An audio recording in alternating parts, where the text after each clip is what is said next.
वो रस्सी जैसा होता है। एक ने हाथी के सूंड पकड़े तो हाथी जो है वो भाले जैसा होता है।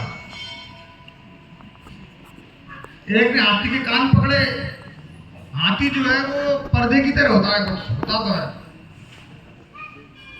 छू सब हाथी को रहे थे, बात भी वो हाथी की कर रहे थे, पर अंधेरपन होने के कारण सबकी अपनी अपनी एक धारणा थी। उन सब व्यक्तियों में गलत कोई नहीं कह रहा था। ऐसे ही संघ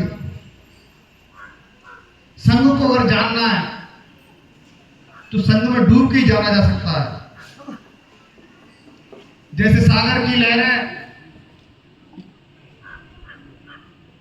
को व्यक्ति जब देखने जाता है सागर के किनारे,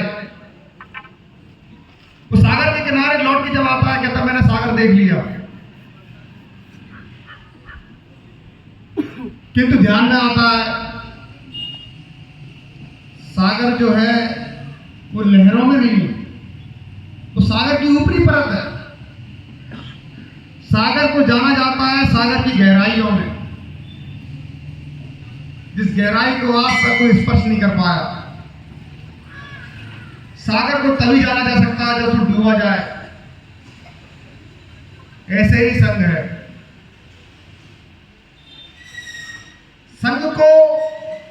संघ में डूब के ही जाना जा सकता है। पर प्रश्न अब ये उठता है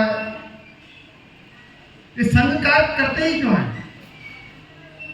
जैसे कोई कार्य होता है तो उसका कोई कारण होता है, कोई कारण होता है, इसी कारण कोई कार्य होता है।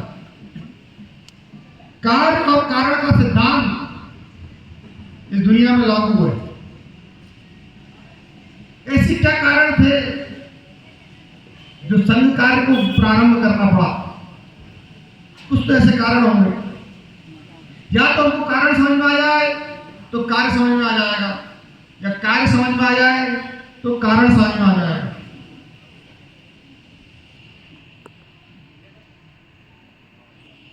संघ के संस्थापक डॉक्टर हेडगेवार 1925 में, उस समय देश के वातावरण को देख रहे थे। जैसे मैंने बोला, हर व्यक्ति की अपनी एक धारणा होती है, व्यक्ति उस धारणा से आगे बढ़ता है। उस समय के दौर में उनके मन में कुछ प्रश्न उठते थे। कारण क्या है? अफगानिस्तान के गजनी से 1000 लोग चलते हैं और कहकर भारत की वैभव संपन्न, सामर्थ्य संपन्न गुजरात के सोमनाथ मंदिर को लूटने की घोषणा करके निकलते हैं। कारण क्या है? 1000 लोग जब रास्ता पार करते हैं, हजारों राजा, हजारों भारतीय थे, उन्होंने सोमनाथ मंदिर के नस्तनाबूद कर दिया। क्या कारण था? उनके मन में बार बार प्रश्न ये उठता था कि 1000 लोग, 25 करोड़, 10 करोड़, इन लोगों पर भारी कैसे हुए? क्यों ये सारे लोग देखते रहे? क्या कारण थे? और प्रश्न उनके अंदर उठते थे। राम मंदिर को तोड़ने वाले कितने लोग थे? 1000 लोग। देखने वाले कितने थे? करोड़ों लोग। काशी विश्वनाथ मंदिर तोड़ने वाले कितने लोग थे? हजारों लोग। देखने वाले कितने थे? करोड़ों लोग। अंग्रेज कितने थे? 1 लाख। गुलाम कितने को बनाया? 25 करोड़। उनके मन को ये प्रश्न बार बार चोट पहुंचाते थे। कारण क्या है? एक व्यक्ति हजारों लोगों को दिला सकता है। क्या भारत में सामर्थ्य नहीं? क्या भारत में शक्ति नहीं? क्या भारत में वैभव नहीं? क्या भारत में संपन्नता नहीं? इन सब प्रश्नों के खोज करने के बाद डॉक्टर हेडगेवार जी को समझ में आया, भारत पर संपन्नता का, शक्ति, शौर्य, पराक्रम कुछ है, पर नहीं है। करना क्या है? भविष्य के सपने। एक बार एक यात्री स्टेशन पर उतरा, तो 11-12 भिखारी सामने बैठे थे, 12 भिखारी। तो यात्री ने बोला, मैं तुम सब में जो सबसे आलसी होगा उसको भीख दूंगा, मैं तुम पे सबसे जो जरूरतमंद होगा उस सबसे बड़े आलसी को ये भीख दूंगा मैं। तो 11-12 जो भिखारी बैठे हुए थे, 11 दौड़ के आ गए, बोले हम जरूरतमंद है, मैं सबसे बड़ा आलसी हूं। उसमें जो 12वां जो था वो वहीं लेटा था। वो कहता, साहब मैं सबसे बड़ा आलसी हूं, ये भीख मेरे को मिलनी चाहिए। पर उस समय शायद उनके ध्यान में ऐसा आया होगा कि रोम में ये घटना घटी थी वाली। वो एक भिखारी वो लेटा था, 11 भिखारी दौड़ के इधर आ गए, ये घटना कहाँ रोम की है। और भारत की परिस्थिति तो ऐसी थी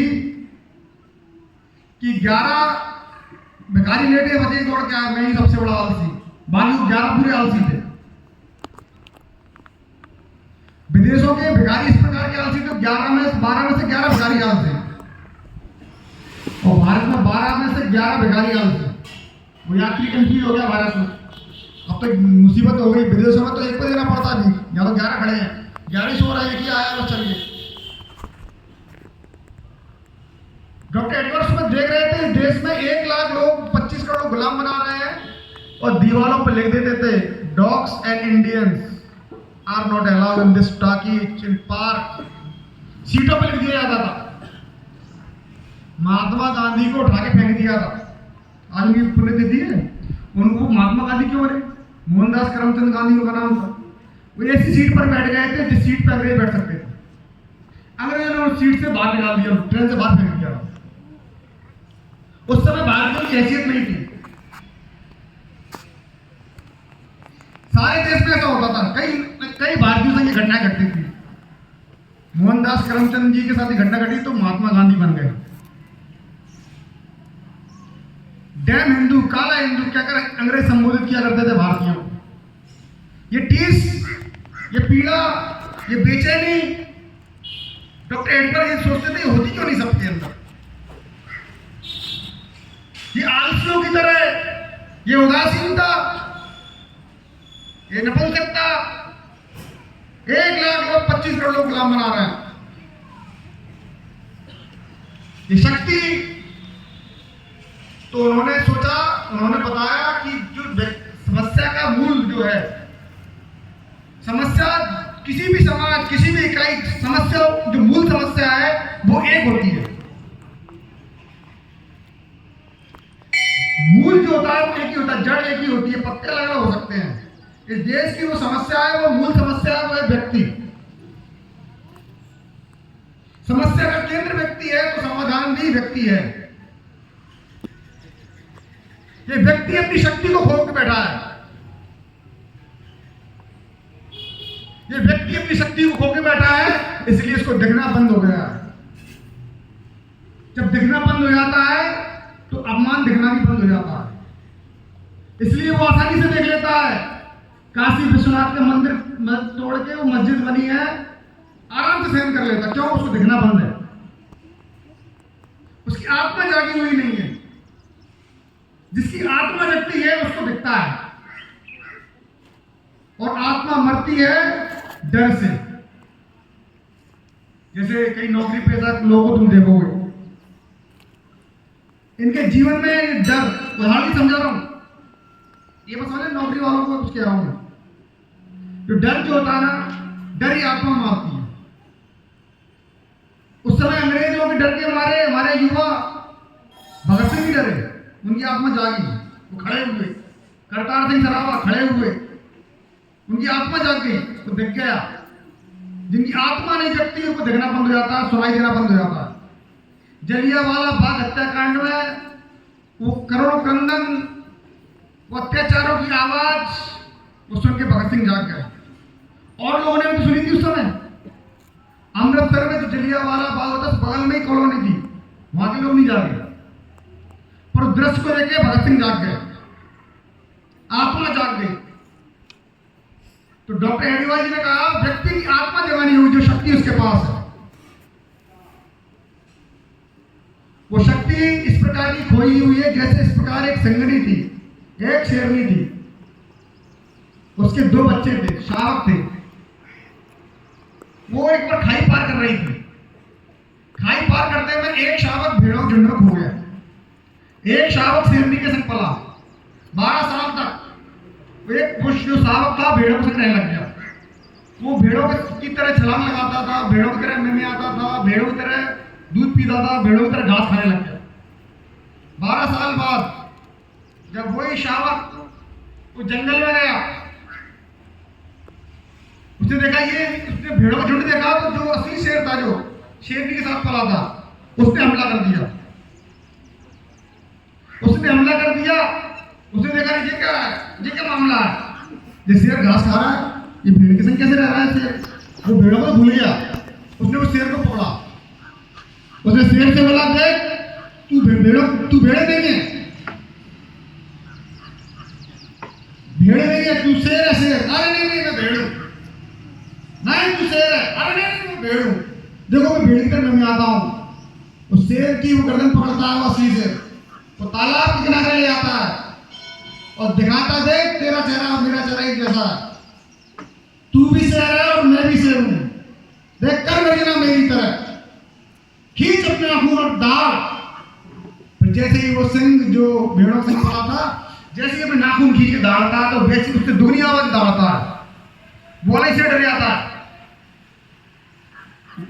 तो डॉक्टर एडवर्ड जी कहना था कि व्यक्ति के अंदर जो शक्ति है, ये शक्ति उसके डर के कारण खोई हुई है। जितना ये व्यक्ति का डर खत्म होता जाएगा, व्यक्ति को निर्भय करने के लिए कुछ संस्कार देने होंगे। अपनी लाभ और हानि, अपने जीवन की रेखा को छोड़कर मेरा क्या होगा इसे दूर हटकर, जो व्यक्ति जिसके जीवन से मेरा क्या होगा, मैं बचूंगा कि नहीं बचूंगा, जीवन की नौका डूबेगी तो नहीं, इन भावों से ऊपर उठाने के लिए हमको कुछ ऐसे संस्कार करने होंगे, कुछ ऐसा काम करना होगा कि व्यक्ति जो है लाभ और हानि से ऊपर उठकर सोचे। वो इसलिए सोचना पड़ेगा कि अगर वर्तमान गड़बड़ है तो भविष्य गड़बड़ नहीं हो सकता। अतीत गड़बड़ था इसलिए काम थे हो रही है,